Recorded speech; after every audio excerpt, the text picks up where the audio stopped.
કર્મની ગતિ બહુ ન્યારી હો મિત્રો. આ કર્મ કોઈને મૂકે નહીં. હા, આયા કરેલા આયા ભોગવવા પડે. જેવું કરો એવું ભોગવો. ઘણાને બહુ વેમે હોય ગંગામાં નાવાથી પાપ ધોવાઈ જાય.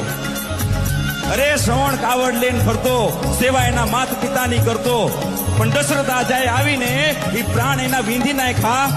એ કોને ખબર હતી બાપ? એ તો વિધિના લખ્યા લેખ હોય, લલાટે હાચા થાય થાય અને થાય જ. આજ બોલેલું કાલ પાછું આવે, આજ વાવેલું કાલ ઉગે. માણા હોય કે દેવતા, કર્મનો સિદ્ધાંત એક જ છે, બધા એને ભોગવવો જ પડે. કર્મ નથી નાનો, નથી મોટો. કર્મ કોઈને બદલી ન હોગે. તમારા કર્મ બીજા કોઈ ભોગવી ન જાય, કોઈ બદલી ન જાય.